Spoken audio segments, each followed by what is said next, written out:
Certo, então nós vamos falar hoje de tarde sobre alguns tópicos da liberdade religiosa. Eu sempre me encontro nessa posição estranha de que, pelo meu primeiro amor ser missão, pessoas pedem que eu fale da liberdade religiosa.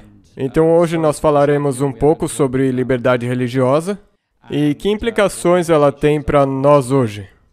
E eu gostaria de começar dizendo o seguinte: se a covardice é contagiosa, a coragem também é. E eu gostaria de encorajar dizendo que se vocês se posicionarem firmemente por algo hoje, amanhã vai ser mais fácil se posicionar por uma outra coisa. E quando você decide que algo hoje é importante na sua vida e você se posiciona por isso, é interessante quão fácil isso se torna. A nossa maior barreira que nos contém são os nossos medos do que pode acontecer. Mas quando você decide se posicionar por algo, o segundo e o terceiro passo se tornam muito mais fáceis. Então a coragem é contagiosa, assim como a covardice é contagiosa. Então vamos abrir com uma palavra de oração e daí nós vamos continuar. Pai Celeste, nós agradecemos pelas Tuas bênçãos nesse sábado. Pedimos as Tuas bênçãos enquanto compartilhamos desses momentos aqui juntos. Pedimos pela guia do Teu Espírito, pela proteção dos Seus anjos ao redor dessa casa de oração. Oro para que as palavras que eu diga possam ser edificantes para o Teu povo e Te glorificar. Que o Teu Santo Espírito fale a mim e através de mim. Em nome de Jesus. Amém. Certo, nós vamos dar uma olhada... deixa eu só ligar essa coisa aqui. Certo. É muita coisa para a gente ver, não é mesmo? Geralmente nós pregadores, nós gostamos de ter 3 pontos. 1, 2, 3. Mas vamos fingir que é 1, 2, 3 e depois 1, 2, 3 de novo. Só para vocês poderem fazer uma contagem regressiva à medida com que nós passamos por esses tópicos. Eu conheci a minha esposa no Azerbaijão em 1996. Ela era uma estudante, eu trabalhava para a ADRA, e eu via ela uma vez por mês quando eu vinha para a capital para reuniões administrativas. E viver no Azerbaijão foi a minha primeira experiência de viver sob vigilância 24 horas por dia, 7 dias por semana. Porque eu estava morando numa região autônoma entre o Irã, a Turquia e a Armênia, chamada de Nakhchivan Autonomический Oblast. Isso é a região autônoma de Nakhchivan. E ali estava eu com 2 outros ocidentais, eles eram latino-americanos, atualmente eles moram perto da Southern. Nós éramos os únicos 3 ocidentais naquela região, e a KGB ainda era forte. Vocês conhecem a KGB? A Polícia Secreta Soviética? Ela ainda existe hoje, simplesmente mudaram o nome para FSB, Serviço Federal de Segurança. E na época eu percebi que eu vivia sob vigilância 24 horas por dia. Então eles liam meus e-mails, grampeavam meu telefone, tinham escutas na minha casa, o meu motorista era da KGB, meu tradutor era da KGB. E foi uma sensação estranha de morar na Inglaterra, onde nós não tínhamos a KGB, para um lugar onde tudo que você diz ou faz é monitorado pela polícia. Certo? Tudo. Então eu percebi que eu poderia usar esse fator em meu benefício ou me deixar sufocar por isso. Então eu comecei a enviar para minha mãe toda noite um capítulo do Grande Conflito. Por e-mail, porque eu sabia que eles liam e traduziam os meus e-mails. Então, já que vocês querem traduzir os meus e-mails, deixa eu arranjar algo para vocês lerem. Então, meu tradutor, que era da KGB, então o que eu fazia era, eu pregava um mini sermão para o meu motorista sentado no banco de trás do carro, enquanto me dirigia para algum lugar, por exemplo, uma clínica, e eu conversava com o meu motorista e sabia que o tradutor tinha que traduzir tudo, e ele então tinha que ouvir a mensagem e o meu motorista também. Mas, sabe, às vezes teve momentos que foram assustadores. Teve um cara que me enviou umas cartas com veneno. Na União Soviética, se você quisesse se livrar de alguém, você escrevia uma carta para a KGB e dizia, sabe, essa pessoa desrespeitou o governo desse ou desse jeito, e a KGB simplesmente sumia com você. Você simplesmente desaparecia, você deixava de existir.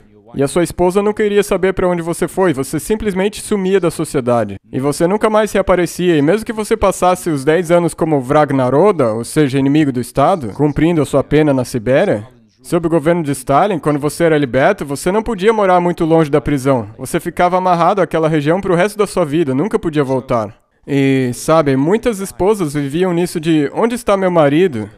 E se elas contassem para os vizinhos que o marido foi preso como inimigo do Estado, elas seriam renegadas socialmente. Então elas viviam o resto da vida nesse estado de tortura. Será que eu vou ver meu marido algum dia de novo? Provavelmente não. Mas eu nunca posso admitir que ele sumiu por causa desse motivo. Então a vigilância da KGB, nós rimos e fazemos piadas sobre isso, mas como um ocidental eu tinha proteção, e os adventistas do Azerbaijão não tinham essa proteção de um passaporte ocidental. E para eles era extremamente difícil, a KGB podia fazer coisas contra eles que eles não podiam fazer contra mim. Quando existe uma polícia secreta, eles são a lei em si mesmo, eles não ligam para a lei porque eles são a lei. Eles podem te bater, te torturar, te executar porque eles são a lei, você não pode questionar. Então teve essa ocasião que esse cara me escrevia cartas com veneno e eu decidi descobrir quem que era que estava me escrevendo. Então eu fui para essa vila remota e achei um camponês trabalhando na montanha e perguntei, essa é a sua assinatura? Ele disse sim.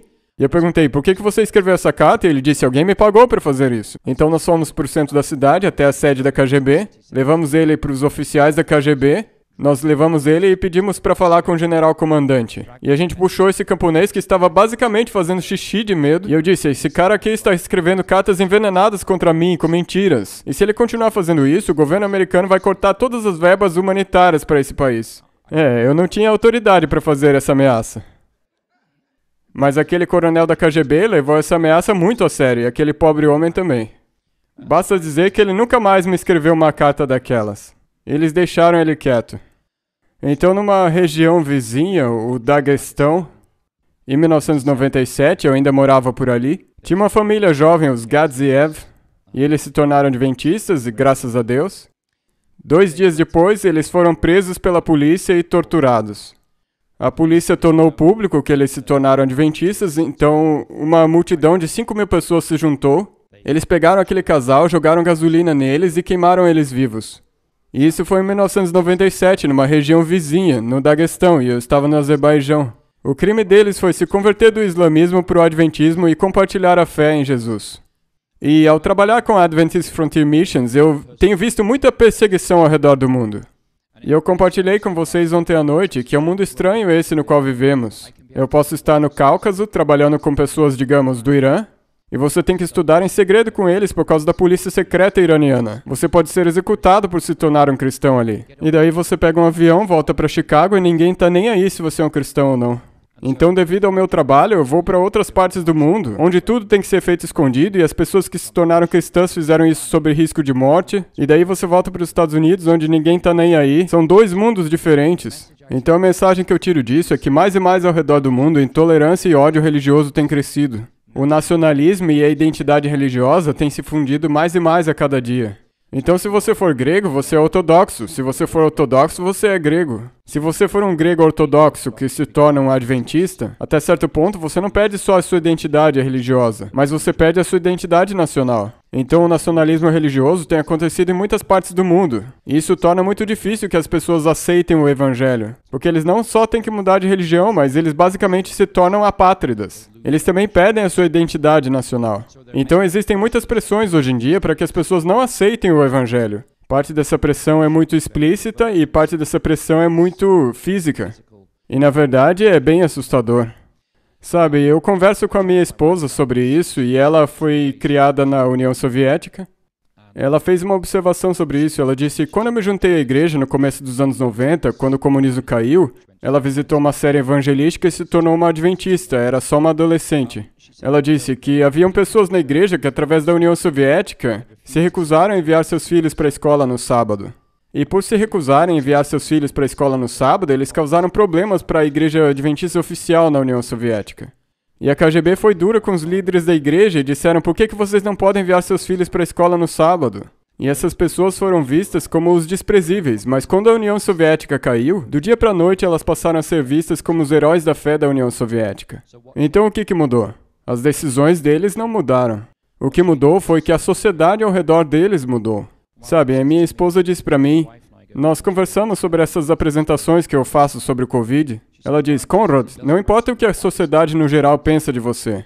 Você tem que fazer o que você acredita ser certo. Um dia você é o renegado, no próximo dia você é um herói. E não importa, você não tem controle sobre como as pessoas reagem a isso. Você somente tem controle sobre se você está vivendo a vida que Deus te mandou.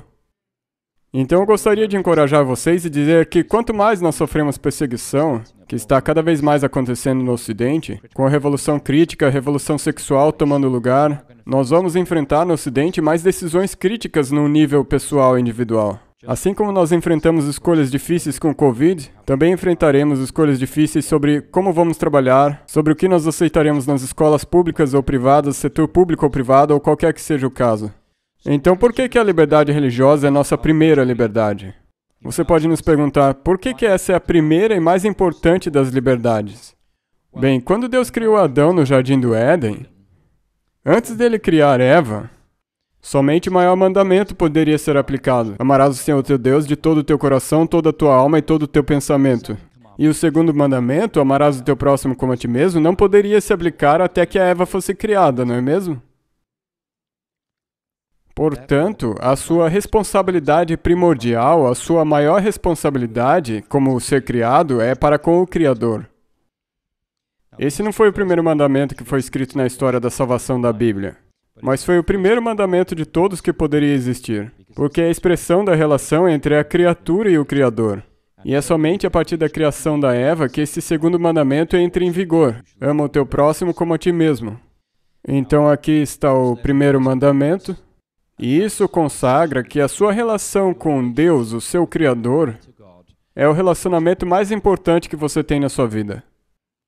E o segundo, depois disso, e isso também se aplica a todos nós aqui hoje, o primeiro relacionamento, o primeiro mandamento é esse daqui.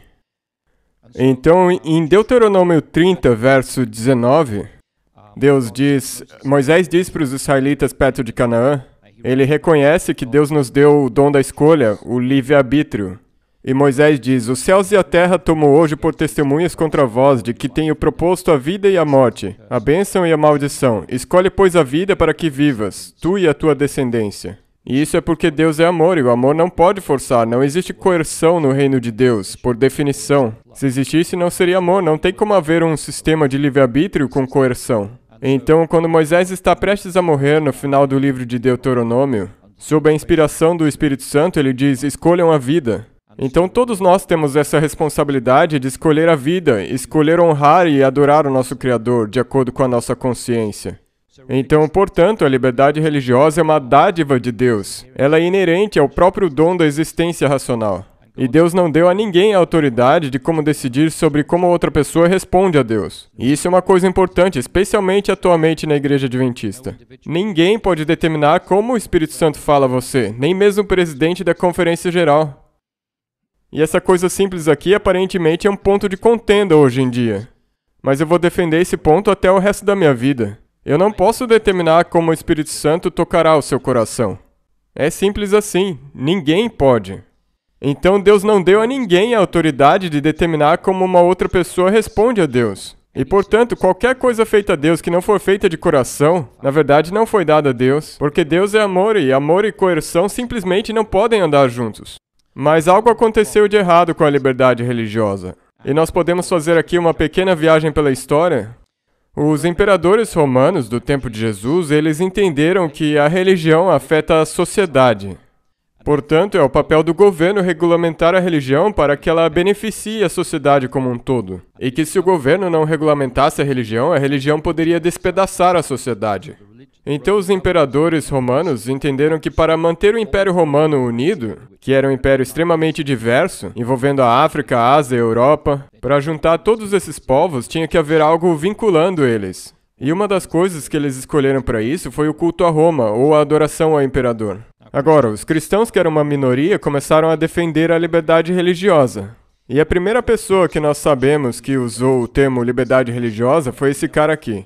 O Tertuliano de Cartago, no norte da África, que existiu alguns séculos antes de Agostinho, do mesmo lugar, onde hoje é a Tunísia. Esse Tertuliano usou a frase libertas religiones em alguns dos seus escritos. E pelos cristãos serem uma minoria naquela época, eles começaram a defender a liberdade religiosa. E o interessante é que no Império Romano, quando os cristãos se tornaram a maioria, eles começaram a perseguir as outras minorias, ou seja, inverteu. Então, mesmo que os cristãos estivessem defendendo a liberdade religiosa na época de Tertuliano, quando o cristianismo se tornou a fé dominante do Império Romano, os cristãos não estavam muito inclinados a conceder liberdade religiosa para as outras minorias que sobraram no Império Romano. E daí tem o Constantino, o chamado fundador do Império Romano Cristão, e aí está ele numa das suas batalhas mais famosas. Sob este sinal conquistarás, é o sinal da cruz. E ele emitiu o Édito de Milão no ano 313, que concedeu a liberdade religiosa a todo mundo no Império Romano. Mas daí, seguindo a isso, no ano de 321, ele fez a primeira legislação do domingo. E ele tornou o domingo o dia oficial de descanso no Império Romano. Então a liberdade religiosa começa a se desintegrar com Constantino e suas primeiras leis dominicais. E a próxima pessoa que realmente afetou a liberdade religiosa foi esse cara aqui, Agostinho de Hipona. Agora, esse Agostinho... Alguém leu aqui o livro que ele escreveu, Confissões de São Agostinho? É? Ok, é a história da conversão dele. É uma história poderosa, em inglês foi publicado no inglês arcaico, mas eu acho que foi escrito em latim. Mas é uma história incrível. Ele foi um bêbado, um mulherengo, a mãe dele orava por ele. E ele estava em Roma e basicamente ele era um baladeiro. Ele era o rei da festa. E num dia de manhã ele estava deitado naquele torpor, bêbado, e ele sabia que a mãe dele estava orando por ele. E ao estar deitado ali naquele torpor, bêbado, num jardim em Roma, não sei onde foi, ele ouviu uma voz falando com ele. Eu estou tentando aqui achar o que aquela voz disse. A voz disse: "A noite é passada e o dia é chegado. Rejeitemos, pois, as obras das trevas e vistamo-nos das armas da luz. Andemos honestamente como de dia, não em glutonarias, nem em bebedeiras, nem em desonestidades, nem em dissoluções, nem em contendas e inveja. Mas revesti-vos do Senhor Jesus Cristo, e não tenhais cuidado da carne em suas concupiscências." Romanos 13. Foi isso que ele ouviu a voz dizer, e ele reconheceu que Deus estava falando a ele, porque ele viu que isso era do livro de Romanos. E naquele momento ele entregou a vida a Jesus Cristo. Foi uma história incrível de conversão. Mas ele tinha umas ideias muito estranhas, e uma delas era a parábola do banquete em Lucas 14. O mestre envia seus servos para convidarem as pessoas para virem àquela festa. Mas as pessoas não quiseram vir. E daí ele envia as pessoas de novo e diz: "Vocês não querem vir na festa?" E as pessoas ainda assim não quiseram. E a palavra usada ali no grego é anankazon, que pode ser interpretado ou como persuadir ou como obrigar. E Agostinho, então, comentando sobre esse capítulo de Lucas 14, ele argumentava que a igreja tem a responsabilidade espiritual de compelir as pessoas para entrarem na igreja, se necessário até mesmo pela tortura, mesmo que você morra no processo, porque se nós te trouxermos à igreja, nós garantimos a sua salvação. Então, sabe, mesmo que nós te matemos nesse processo, nós estamos fazendo isso para o seu próprio bem. E essa foi a base teológica para a Inquisição Espanhola no século XVI e XVII. Sob os inquisitores da Espanha. Então isso abriu o caminho para queimar os hereges na estaca, porque se você queima os hereges, você purifica o corpo do pecado, e descartando o corpo, a alma é liberada para se unir a Deus. Então, Agostinho, mesmo sendo uma das mentes mais formidáveis da história cristã, ele certamente pavimentou na Igreja Católica o caminho para a coerção. Agora, continuando ao longo da história, esse cara aqui, o rei dos anglo-saxônicos na Inglaterra, metade da Inglaterra ficou sob domínio dinamarquês por uns 200 anos, conhecido como Danegeld, e nos Estados Unidos dá pra saber quem fundou uma cidade pelo nome da cidade, não é mesmo? Que nem no Minnesota tem muita gente da Escandinávia, tem uma cidade chamada de New Ulm. E Ulm é uma cidade na Alemanha. E assim dá pra saber quem fundou essas cidades. E na costa oriental da Inglaterra, a palavra dinamarquesa para município é by. Tem uma cidade chamada de Grimsby. A cidade de Grimm, como os contos folclóricos de Grimm, dos vikings, certo? E esse cara aí expulsou os dinamarqueses da Inglaterra no 8º século e aprovou uma lei dominical com base naquilo que Agostinho defendia, que foi seguido pelo rei Ine e pelo rei Athelstan na Inglaterra. Agora, essas leis foram incorporadas ao sistema de direito comum da Inglaterra. Em 1676, o rei Charles II aprovou uma lei dominical. Ele que foi o rei depois da Guerra Civil Inglesa.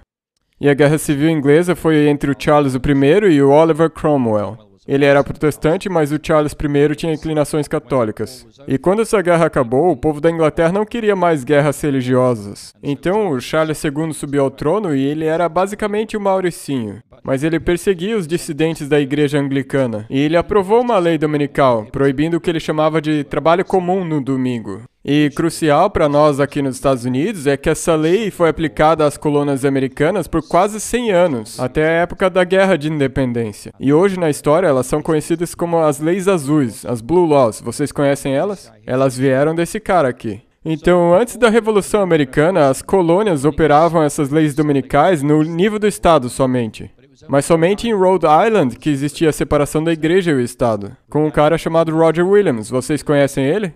Ok? Vocês deveriam conhecer a história dele, foi uma história incrível. Ele era amigo dos índios americanos, ele escreveu um livro, ele aprendeu a língua deles, escreveu sobre a história e cultura deles das tribos do noroeste de Massachusetts, e o PDF desse livro dá pra achar de graça na internet. Mas o Roger Williams defendia que Deus fala diretamente a cada pessoa através da consciência dela, e vocês concordariam com ele. E ele então disse, portanto, Deus fala aos turcos através da sua consciência, ele quis dizer os muçulmanos, aos judeus, aos católicos através da consciência, não só aos puritanos. E isso foi radical para as pessoas da colônia de Massachusetts, que todos eram puritanos e impunham uma visão de mundo puritana. Roger Williams disse que se Deus fala igualmente aos muçulmanos, judeus, católicos e aos protestantes, e se Deus os convenceu daquelas crenças, isso significa que nós precisamos de tolerância na sociedade. Então o conceito de tolerância como um valor americano básico não vem do mundo secular. Ah, você tem que tolerar a minha orientação sexual. E sim, vem dos escritos de Roger Williams, que disse, porque Deus convenceu a você e a mim de maneira diferente sobre o mesmo tema, eu tenho que oferecer a tolerância e tenho que ser tolerado, porque talvez nós ambos estejamos certos de acordo com as nossas circunstâncias. Então tolerância, como originalmente concebida na América, é uma virtude protestante e não secular. Mas nos últimos 50 anos, com a revolução sexual, se tornou uma virtude secular. E agora a tolerância significa tolerar todo mundo que discorda com o tolerante. Meio que a definição se inverteu em cima de si mesma. Então, depois da Revolução, a primeira ementa foi aprovada na Constituição americana. O Congresso não deverá fazer qualquer lei a respeito de um estabelecimento de religião ou proibir o seu livre exercício.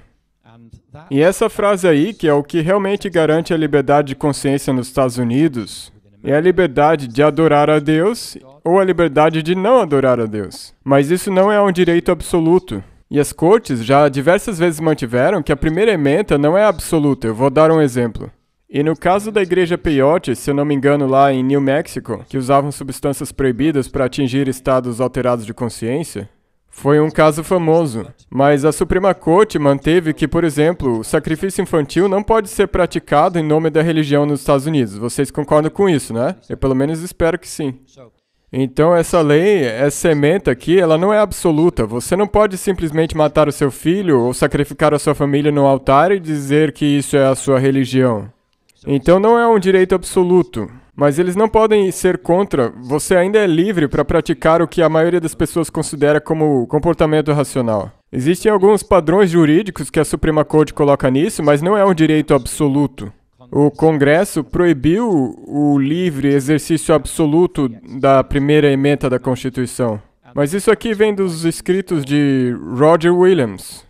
Mas tanto no nível federal como estadual, houveram diversas tentativas, desde a Declaração de Independência, de impor leis dominicais nos cidadãos dos Estados Unidos. E nós tivemos o que foi conhecido como perseguição pelas leis azuis aqui no Sul, que afetou especialmente lugares como Tennessee. De 1870 até 1895, os adventistas enfrentaram problemas reais.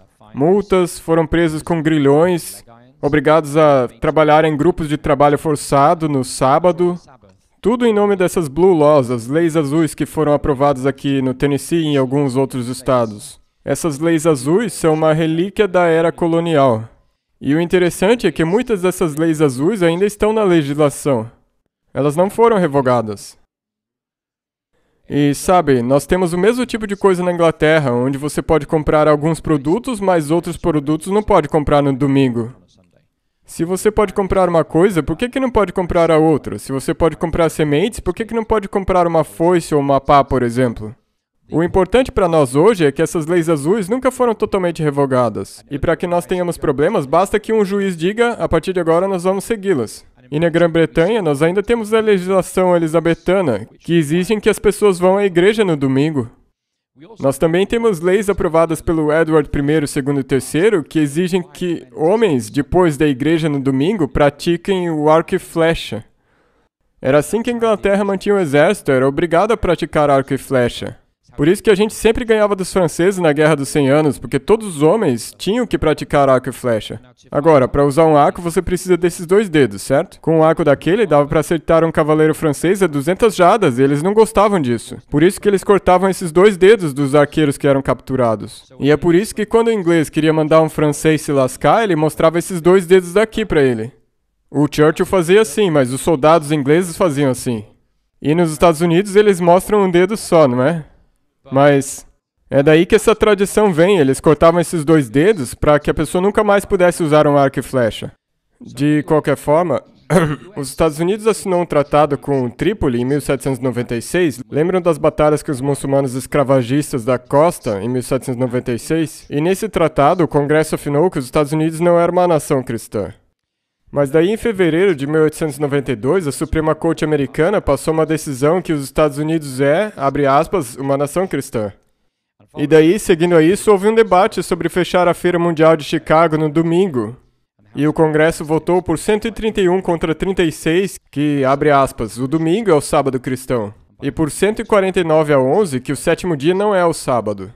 Esse que foi o resultado dos votos durante esse debate sobre a Feira Mundial de Chicago, de 1892 a 1893. Mas durante 50 anos depois de 1888, 150 leis dominicais foram apresentadas ao Congresso, e pela graça de Deus, nenhuma delas foi aprovada. Então, como nação, nós sofremos repetidas tentativas de imposição arbitrária via Congresso, Executivo e Legislativo de leis dominicais no nosso país. Então, no tocante à liberdade religiosa de um indivíduo e a responsabilidade para com o Estado, qual é a nossa responsabilidade para com o Estado? Bem, Romanos 13:1 é frequentemente usado e foi usado durante a pandemia por aqueles que acreditavam que nós deveríamos nos dobrar aos mandatos de vacinação.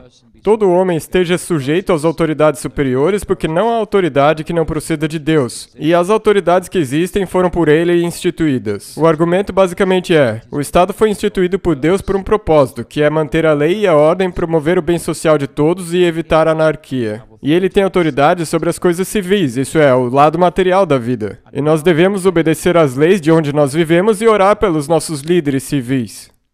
Quando Paulo escreveu para Timóteo que nós deveríamos orar pelos nossos líderes civis, era Nero quem estava no trono. E ele foi um dos maiores monstros que pode se achar na história humana. Então, em quem quer que você tenha votado para a eleição presidencial, nós deveríamos estar orando pelo Congresso, pelo presidente e pelos nossos juízes, independentemente de se você tenha votado por ele ou não. Se nos mandaram orar por Nero, que queimava cristãos vivos, mergulhava eles no óleo e crucificava eles nas estradas e acendia e deixava eles como tocha humana queimando de noite. Se nos mandaram orar por Nero, então nós podemos orar pelo Biden ou pelo Trump ou quem quer que seja o presidente. Nós precisamos orar pela nossa sociedade. Agora, os líderes através da história, quer você comece por Nimrod, Nabucodonosor, ou Nero, ou Napoleão, ou os nazistas, eles procuraram estender os limites dados por Deus na autoridade civil do Estado e presumiram legislar sobre questões religiosas. E assim, eles pisotearam a liberdade religiosa de consciência. Um bom exemplo disso nós vemos em Jeremias 25, verso 11. E nessa passagem aqui, Deus basicamente ordena os israelitas.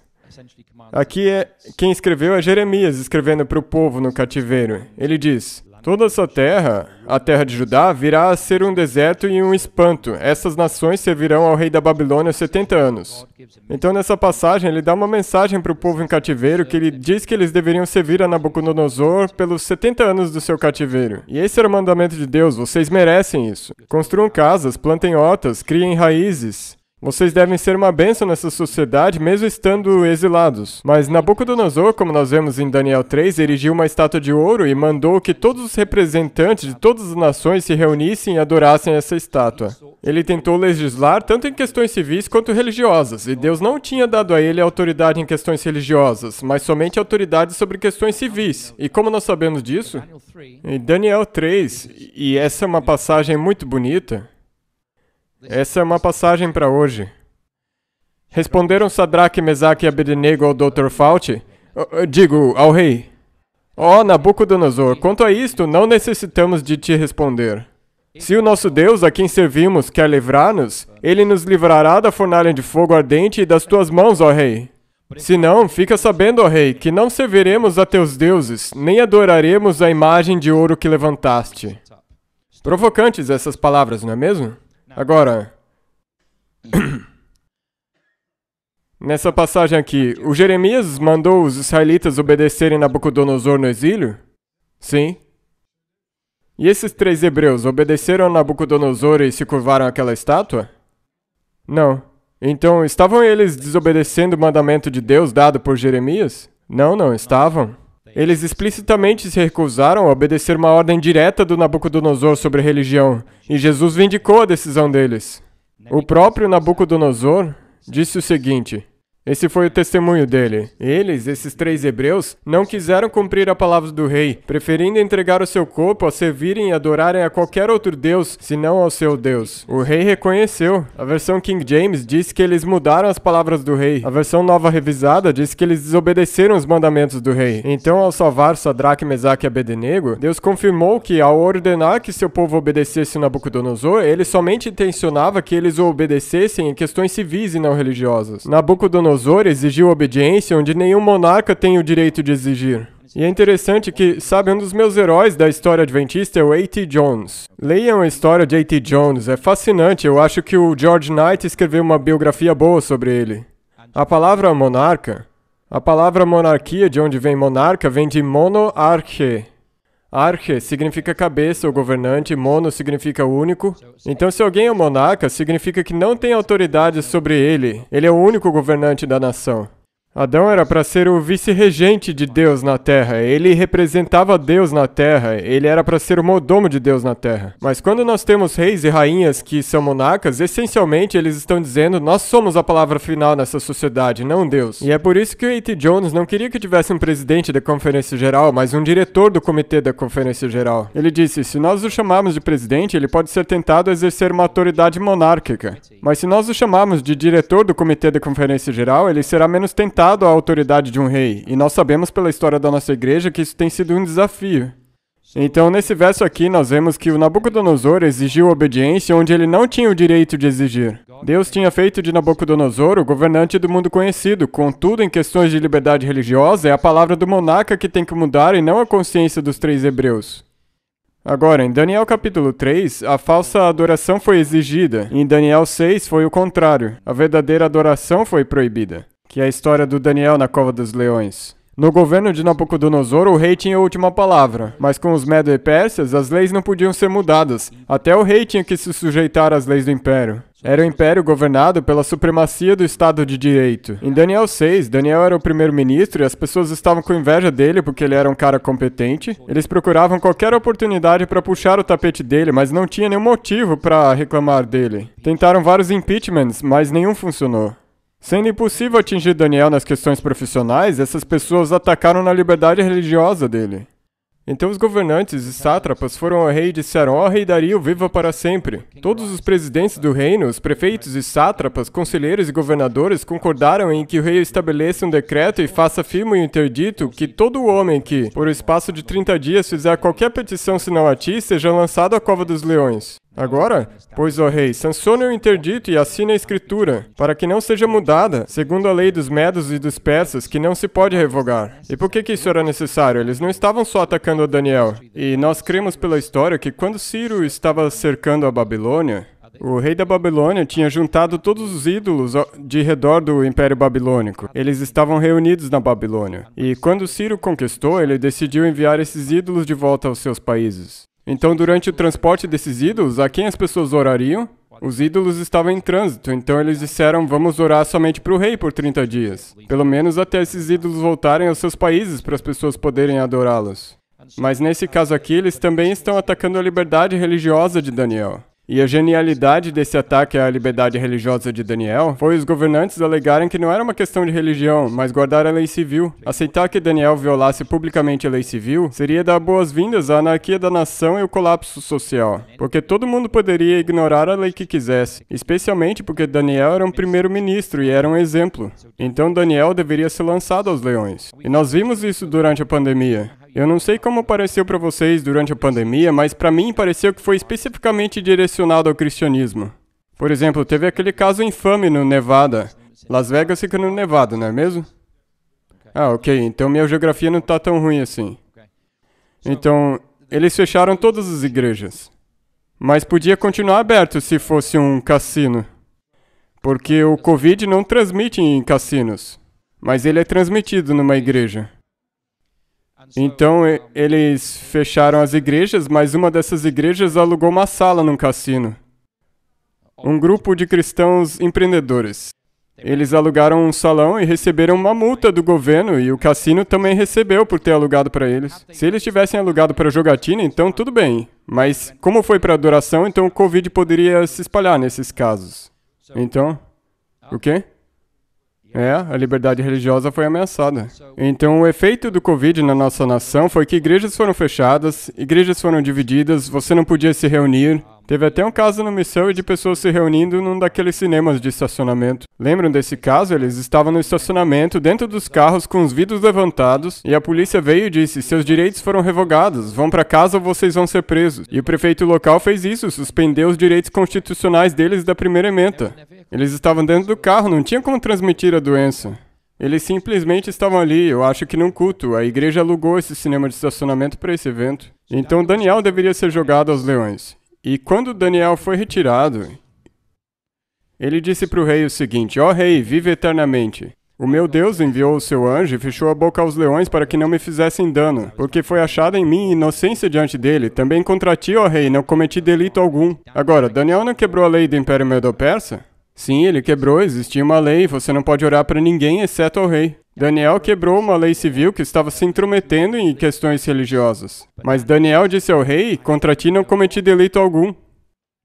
E a lição que nós tiramos disso é a seguinte. Quando nós obedecemos a Deus e como consequência quebramos uma lei que infringe na consciência, nós na verdade não estamos causando nenhum dano à sociedade que aprovou essa lei, mas sim agindo como um sal conservante nessa sociedade. Nenhum governo pode nunca incorporar cláusulas em suas leis com relação à religião e daí alegar a supremacia da lei para aplicar intolerância religiosa. Portanto, qualquer lei que toca a religião é inválida, porque é a lei de Deus e não as leis da terra que são imutáveis. Então aqui, quando Daniel disse, contra ti, ó rei, não cometi delito algum, mesmo Daniel tendo quebrado a lei do país, sob a inspiração do Espírito Santo, ele disse que quando um cristão quebra uma lei imoral que infringe na sua jornada com Deus, ele não está causando nenhum mal à sociedade. Na verdade, eles estão sendo uma bênção para a sociedade. Isso faz sentido? Nós não fizemos nada de errado. Ok, vamos falar de liberdade religiosa no tocante à união de igreja e Estado. Agora, geralmente a igreja depende do poder da persuasão do Espírito Santo para trazer pessoas para o reino de Deus. Vocês concordam comigo? Nós estamos aqui hoje não por uma conveniência social, mas por uma convicção. A convicção do Espírito Santo. Agora, contanto que o Espírito Santo esteja presente, a igreja não precisa de poder, não vai procurar por outro poder. Quando o Espírito Santo está presente. Agora, se pergunte, se o Espírito Santo deixasse de existir, quanto tempo demoraria para a sua igreja perceber isso? Quanto tempo demoraria? Os programas continuariam como sempre, o louvor continuaria como sempre, você teria aquele impulso emocional da música e tudo mais. Quanto tempo demoraria para a igreja perceber? Será que eles perceberiam que se o Espírito Santo deixasse de existir? Então, eu sei que não é possível o Espírito Santo deixar de existir, mas é interessante nós fazermos essas perguntas a nós mesmos. O ponto é o seguinte. Sim, quando o Espírito Santo não está mais presente para trazer conversão e convicção, e quando a igreja estagna, sempre existe a tentação de que a igreja não procure o poder do Espírito Santo, mas o poder do Estado, para impor os desejos da igreja. Então, quando o Espírito Santo não está presente, a tentação é usar o poder do Estado. E essa tem sido a nossa tendência histórica como cristandade desde lá do tempo de Constantino. Agora, em João 19, de 12 a 16... aqui nós temos a história de Pilatos e os judeus trazendo Jesus diante de Pilatos e tentando crucificá-lo, e a multidão dizendo, não temos rei senão César. Quando eles disseram, não temos rei senão César, Isaías disse, muitos reis nos governaram, Senhor, mas somente tu és nosso rei. Mas quando o sumo sacerdote disse, nós não temos rei senão César, eles naquele momento abandonaram as esperanças messiânicas da nação. Então, nisso aqui, nessa história da crucifixão de Jesus, os líderes religiosos judeus procuraram usar o Estado para matar o Messias que se encontrava entre eles. Então, eles abandonaram a fidelidade a Deus por uma união com o Estado romano.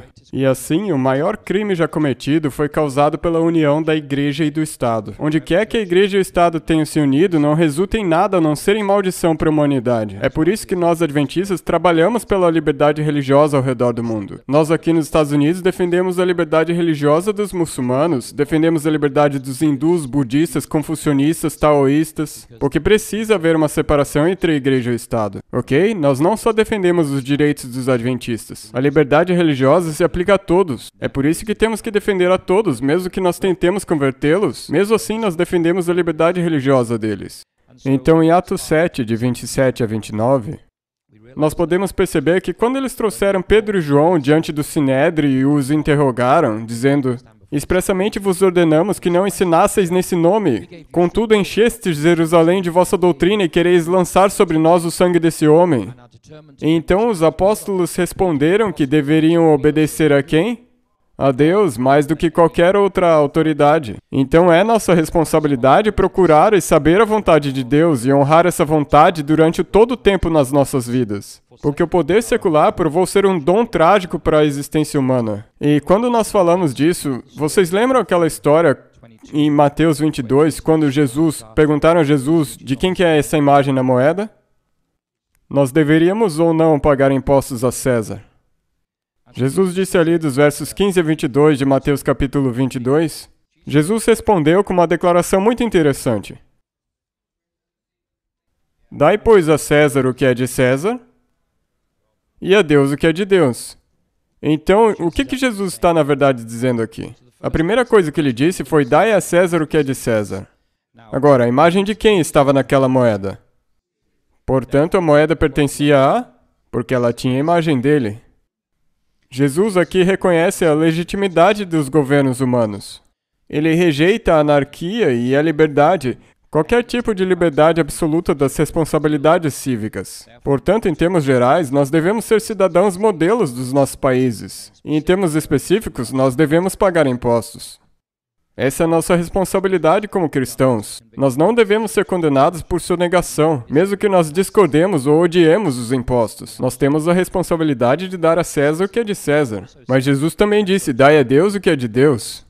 O que significa que Jesus também rejeitava sistemas de governos totalitários, porque os governos também devem reconhecer as reivindicações de Deus para com o indivíduo. O uso da palavra imagem espelha Gênesis 1:26, onde diz que nós também fomos criados à imagem e semelhança de Deus. Agora, carregamos nós a imagem de Deus? Então, se a moeda tinha a imagem de César e, portanto, pertencia a César, se nós temos a imagem de Deus, então, logicamente, a quem nós pertencemos? Não somente as nossas mentes, mas os nossos corpos também. Por isso que no fim do capítulo 3 de 1 Coríntios diz: glorifiquem a Deus com os seus corpos. Então, se a humanidade tem a imagem de Deus, nós, no final das contas, pertencemos a Deus. E isso acarreta numa conclusão lógica. Quando diante da escolha de obedecer os governos humanos ou Deus, ele tem prioridade na lealdade da obediência das pessoas. As reivindicações divinas estão acima das de qualquer governo. Então, cristãos devem obedecer os governos humanos até o ponto que não houver conflito com a vontade de Deus. E, portanto, diante de Deus, os governos humanos têm a responsabilidade de permitir liberdade de consciência e de religião. Então, nesse verso famoso, mais importa obedecer a Deus do que os homens, a responsabilidade da nossa parte é que nós devemos saber qual é a vontade de Deus, não é mesmo? Nós precisamos saber dar uma resposta pela fé que nós temos. Nós precisamos saber o porquê que o sétimo dia é o sábado. Nós precisamos saber, se nos perguntarem, por que o casamento é entre um homem e uma mulher biológica. Nós precisamos saber o que é um homem e o que é uma mulher a partir das Escrituras. Nós não podemos simplesmente dizer é nisso que eu acredito sem saber o porquê nós acreditamos naquilo. Nós podemos já ter clarificado há 500, 600 anos o porquê de acreditar no que acreditamos. Mas se você hoje não sabe a razão, você vai ser fácil de derrubar. Porque você não faz ideia do nível da argumentação que vai vir na sua direção. Deixa eu dar um exemplo. Nós cremos que tipos e tipologias são um jeito protestante de interpretação. E se você for a uma catedral católica, você pode ver coisas lá que você dirá: opa, isso é interessante. Deixa eu tentar achar aqui. Quando o rei Davi morreu, eu estou tentando achar aqui, 1 Reis. Quando o rei Davi morreu, como que era o nome do filho dele, que assumiu o trono? Salomão. Então Salomão é o filho de Davi, certo? Quem que tinha o trono à destra de Salomão no reino dele? Batseba. Então Batseba foi até Salomão em 1 Reis 2 para falar a ele sobre Adonias. O rei se levantou a encontrar-se com ela e se inclinou diante dela. Então se assentou no seu trono e mandou pôr uma cadeira para sua mãe e ela se assentou à sua direita. Então, se o filho original de Davi sentou a mãe dele à sua destra no trono, Jesus também não é o filho de Davi? Portanto, ele assenta a mãe num trono à sua direita, no céu, Maria. Isso é tipologia, um princípio de interpretação protestante, agora sendo usado por católicos, mas eu nunca tinha pensado nisso. Se a mãe original do filho de Davi sentou num trono à sua direita, talvez a Virgem Maria sente à direita do trono do verdadeiro Filho de Deus, o filho de Davi, ok? Então, o ponto que eu quero transmitir é que argumentos serão feitos que você nunca ouviu antes. E é importante quando nós dizemos que mais importa de novo, até que você entenda o que ela diz, o porquê nós acreditamos no que acreditamos. Isso então significa que nós temos que ser o povo do livro, estudar a palavra de Deus.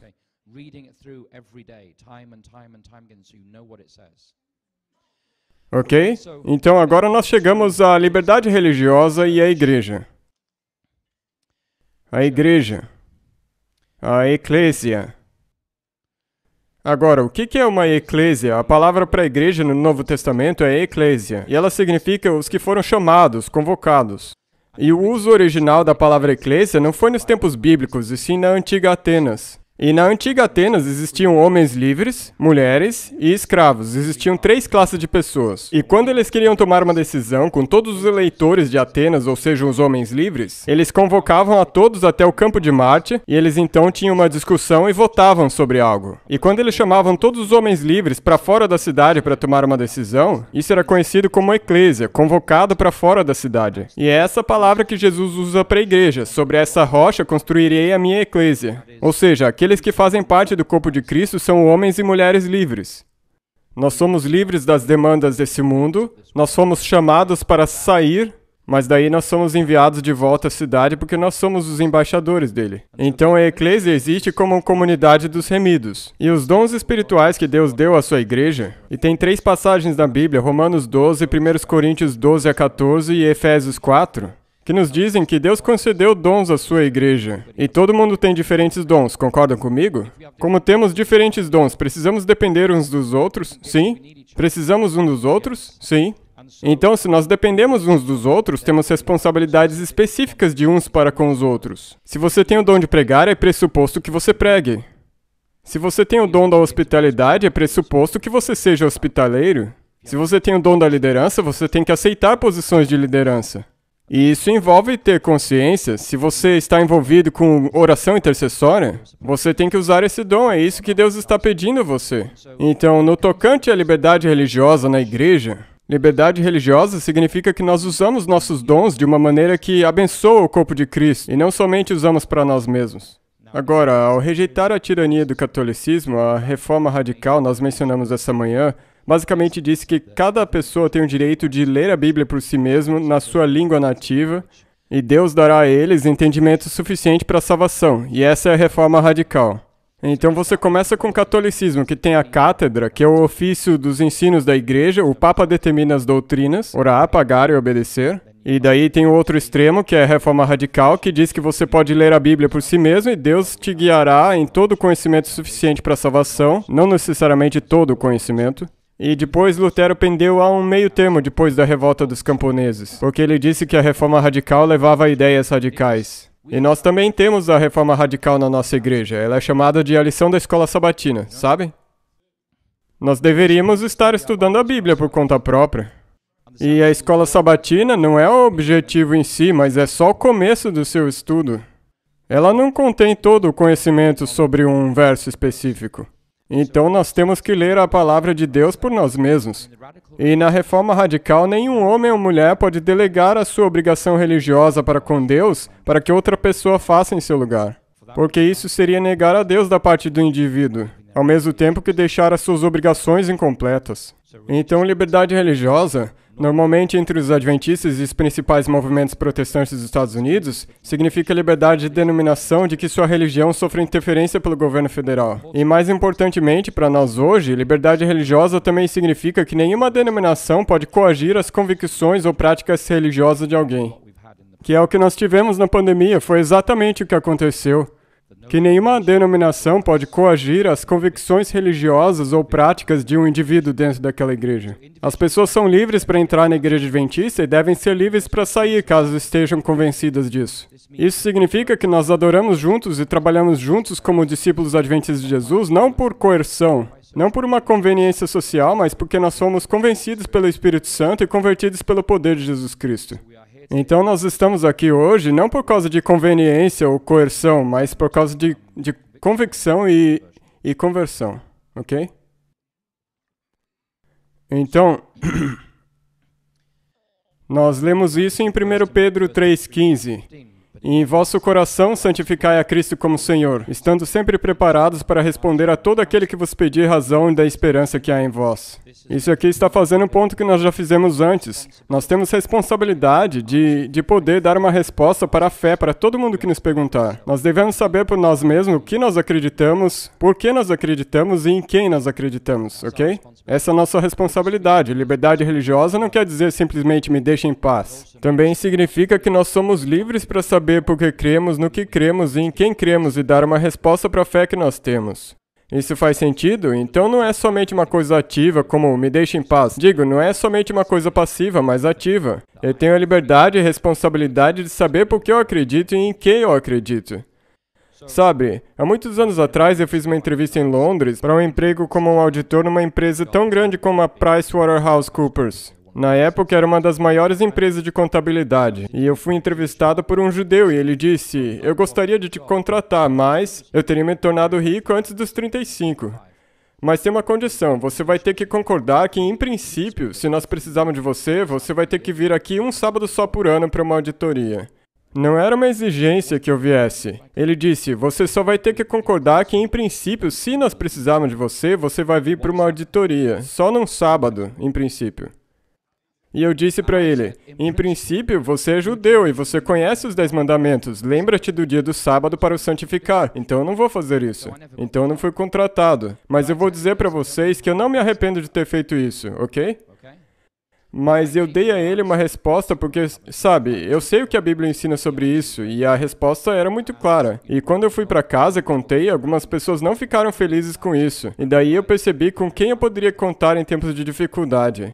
Então, quando você for escolher um marido ou uma esposa, converse sobre essas questões espirituais, ok? Porque se eu me levantar para pregar e perder meu emprego, eu preciso saber que a minha esposa me apoiará, ok? Eu preciso saber que a minha esposa estará comigo nessas questões. Então, escolha alguém para casar que vai te apoiar nos tempos difíceis, que compartilhe de seu entendimento das Escrituras, ou você vai ter que lutar por conta própria. Não só o governo pode te expulsar da sua casa, você pode perder a sua casa por causa da sua esposa também. Então, quando você for escolher um cônjuge, tenha certeza de que será uma família unida espiritualmente. Que tanto ele como ela estejam prontos para sofrer perseguição e perda pelo que vocês acreditam. E, frequentemente, é somente quando vocês passam por momentos difíceis que você realmente percebe o que a outra pessoa acredita. Então, quando você tem uma decisão difícil para tomar e a pessoa mais próxima de você não te apoia nela, isso é um sinal de alerta. Tipo, para que ter um compromisso com essa pessoa se eu sei que ela não vai me apoiar? Ok? Pense bem sobre isso. Também pode ser que Deus te permite passar por um teste na sua fé, não para te testar, mas para revelar a verdadeira face dos que estão ao seu redor. Então agora nós chegamos a responsabilidades em termos de liberdade religiosa e a primeira delas, de 3, é viver pelo perdido. Todos nós, a maioria de nós aqui hoje, somos cidadãos dos Estados Unidos. Eu sou um imigrante, mas eu passei pelo processo, me tornei um cidadão. Então nós apoiamos a liberdade religiosa como cidadãos americanos porque nós juramos defender a Constituição dos Estados Unidos. Pelo menos foi assim quando me tornei um cidadão. Nós juramos defender a primeira ementa e a Declaração de Direitos. E ao fazer isso, nós defendemos o que provavelmente existe de melhor na civilização humana, os direitos de consciência e a dignidade inerente de cada ser humano, tendo sido criada a imagem de Deus em qualquer qualquer lugar do mundo. Eu venho da Inglaterra e nós sofremos com orgulho. Mas eu digo sinceramente a vocês que, embora os Estados Unidos nem sempre tenha vivido de acordo com a sua promessa, o que está escrito na Constituição e Declaração de Direitos não tem igual no mundo. E nós sempre devemos tentar preservar esses princípios na nossa nação. Mas como membros da raça humana, nós também apoiamos a Declaração de Direitos da ONU, que no artigo 18 diz, e eu cito, toda pessoa tem o direito à liberdade de pensamento, de consciência e religião. Esse direito implica a liberdade de mudar de religião ou de convicção. Fim da citação. Então, como cidadãos americanos, nossa liberdade religiosa está consagrada na Declaração de Direitos, e como membros da raça humana, ela está consagrada na Declaração de Direitos Humanos da ONU. Agora, esse artigo número 18 é frequentemente pisoteado ao redor do mundo. Muitos governos concordam como se fosse uma lista de requisitos, mas muitos países não apoiam a liberdade de religião. Mas na nossa igreja, a Associação Internacional de Liberdade Religiosa luta pela liberdade religiosa e de consciência ao redor do mundo. E eu encorajo a vocês, se vocês gostam desses temas, se junte à IRLA, a Associação Internacional de Liberdade Religiosa, através da revista Liberty, feita pela divisão norte-americana. Você pode pagar por volta de uns $30 por ano e receber essa revista da liberdade religiosa, e às vezes você lê e quase tem um treco, às vezes você lê e acha, tá normal. Mas se você for um membro da IRLA, você pode ir para a conferência nacional deles. A conferência nacional acontece uma vez por ano em Washington, e você estará no auditório com líderes religiosos do mundo inteiro. E ouvir discussões incríveis sobre o estado da liberdade religiosa em muitas partes do mundo.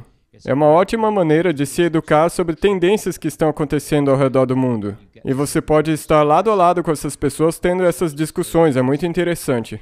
Mas como adventistas, nós também apoiamos a liberdade religiosa porque é um dom inerente de Deus a todo homem, mulher e criança. E eu creio que nenhum homem tem o direito de limitar o dom de Deus a outro. E ela é absolutamente necessária se quisermos ser fiéis à nossa missão profética de fazer discípulos em todas as nações. Liberdade religiosa significa você ter acesso ao campo para lançar a semente.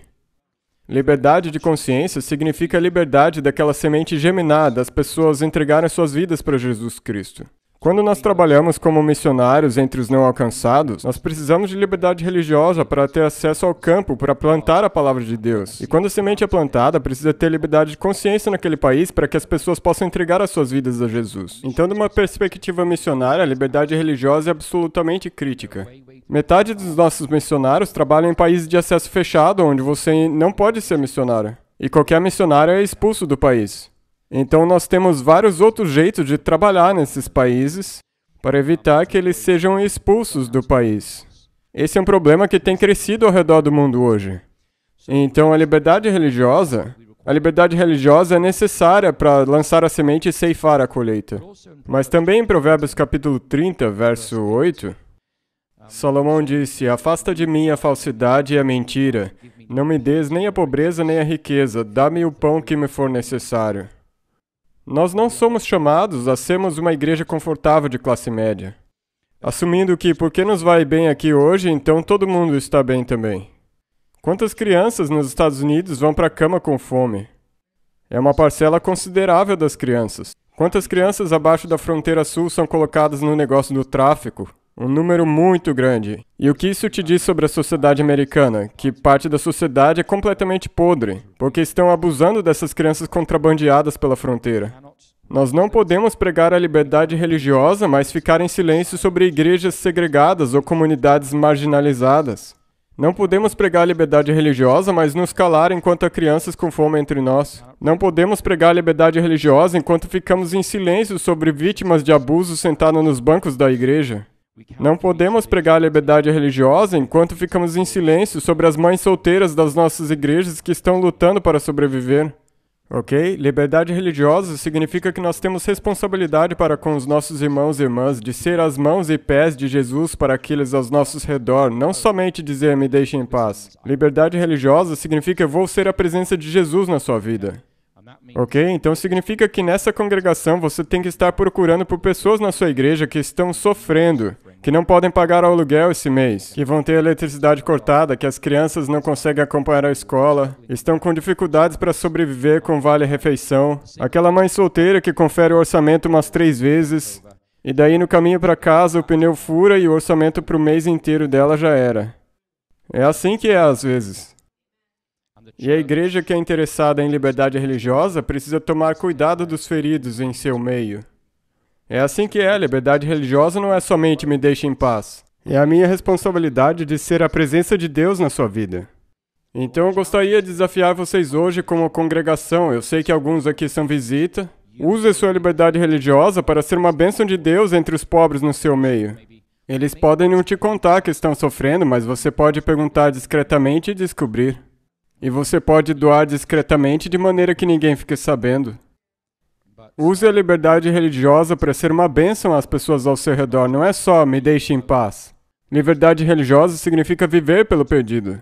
Em prática, no tocante à missão, talvez você pode se tornar um missionário. Você ainda tem liberdade de fazer isso. Você pode ser um missionário doméstico aqui no Tennessee. Você pode fazer serviço de porta em porta. Você pode distribuir grande conflito e estar ativamente envolvido em ministério. Se você não usar a sua liberdade religiosa, um dia você vai perdê-la. E isso vale para todos os direitos, quer seja da primeira, segunda, terceira ou quarta ementa da Constituição. Se você não usa os seus direitos, você perde eles. E esses direitos só existem de geração a geração. Ok? Então você pode não concordar com todos os direitos, mas se nós não os usarmos, nós vamos perdê-los.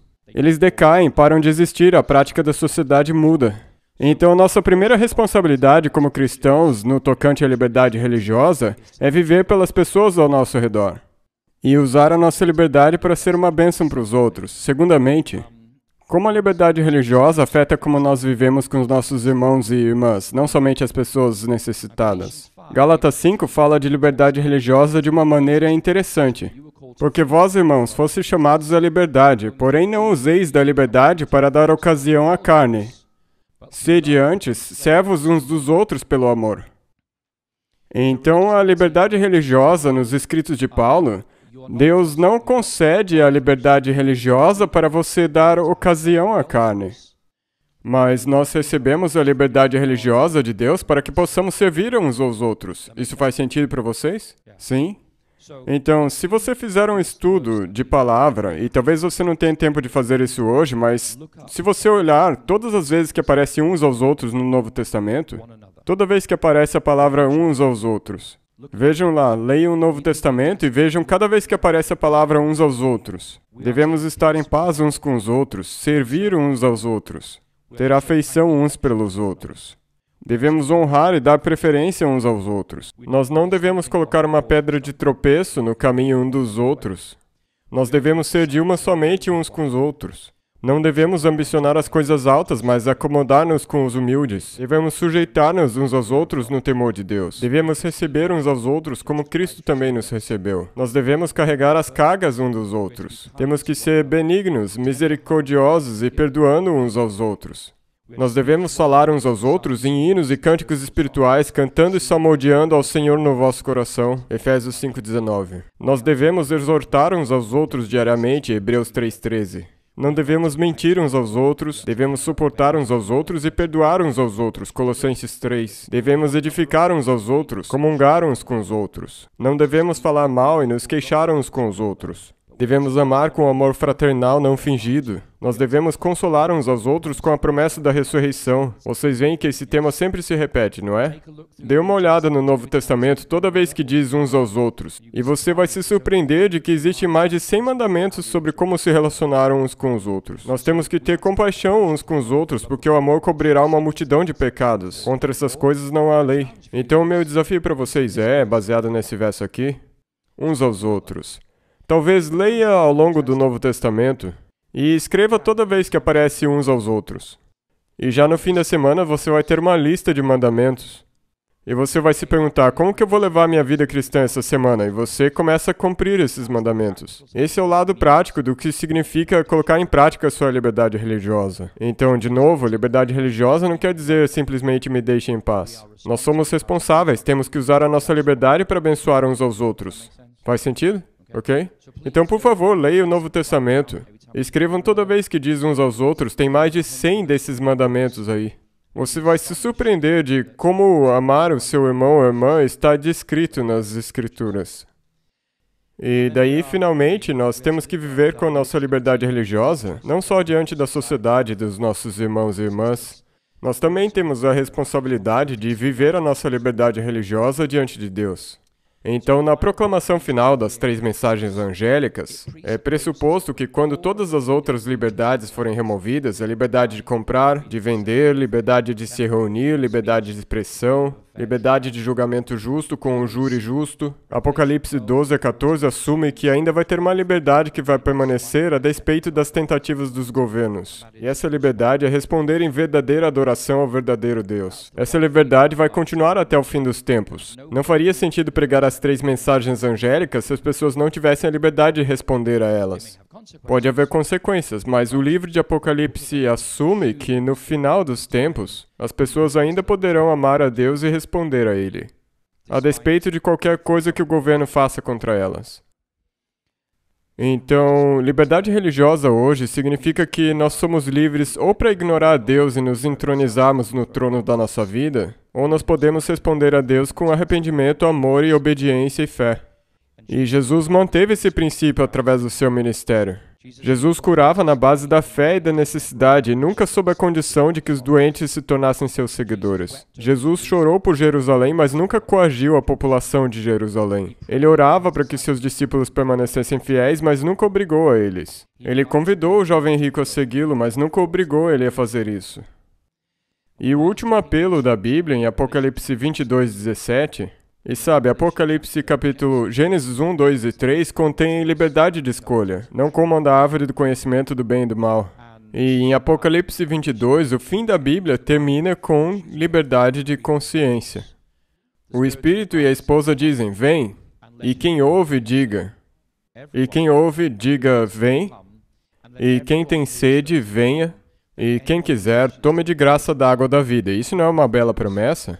Que mesmo no fim dos tempos, vai haver liberdade de consciência. Ainda vai ter liberdade de consciência, então talvez Jesus está falando a nós hoje. Sabe, como falava a igreja de Laodiceia, diz, eis que estou à porta e bato. E nessa igreja, Jesus estava dentro ou do lado de fora da igreja? Sim, ele estava do lado de fora, ele estava batendo tentando entrar na igreja. É assim que a igreja de Laodiceia é rica e com muitos bens, recebendo verbas federais, podemos dizer assim, e Jesus está do lado de fora da igreja de Laodiceia. Não é assim mesmo em Apocalipse capítulo 3? Ele está do lado de fora tentando entrar. E ele diz, se alguém ouvir a minha voz e abrir a porta, eu entrarei em sua casa e com ele cearei. Então em Apocalipse 3, Jesus nos pergunta, eu estou batendo a porta do seu coração, não somente a porta da sua igreja. E se você abrir a porta, eu entrarei na sua casa e vou comer com você e você comigo. Então, como nós hoje responderemos a isso? Abriremos a porta do nosso coração? Ou nós vamos sentar que nem cabeças duras em silêncio e dizer, não, hoje não, vou esperar mais um dia. A Bíblia é muito clara, Jesus está voltando logo e o galardão está com ele para dar a cada um segundo a sua obra. Então, como você vai responder a isso? Então, as palavras finais de Josué ao povo de Israel, e essas palavras nós podemos aplicar a nós hoje. Se vocês querem servir ao Senhor, escolhei hoje a quem servais. Se aos deuses a quem serviram os vossos pais que estavam além do rio, ou aos deuses dos amorreus. Porém eu e a minha casa, o quê? Nós serviremos ao Senhor. Então, liberdade religiosa, em termos dos irmãos e irmãs, significa que nós cuidamos uns dos outros, de toda maneira possível. E liberdade religiosa, diante de Deus, significa que nós ouvimos o chamado do Espírito nos nossos corações diariamente, e nós escolhemos, eu e minha casa serviremos ao Senhor. Liberdade religiosa não é só, me deixe em paz.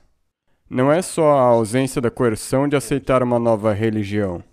Liberdade religiosa, de acordo com a Bíblia, é a presença de uma vida que é guiada pelo Espírito Santo. É a presença de uma comunidade de fé que cuida um dos outros, que diz, você está precisando, é o meu privilégio te ajudar essa semana porque Deus me abençoou. É uma igreja que ajuda o fraco e marginalizado no seu meio, que diz, nós estamos com você em solidariedade. Você não consegue pagar o aluguel esse mês? Nós vamos te ajudar.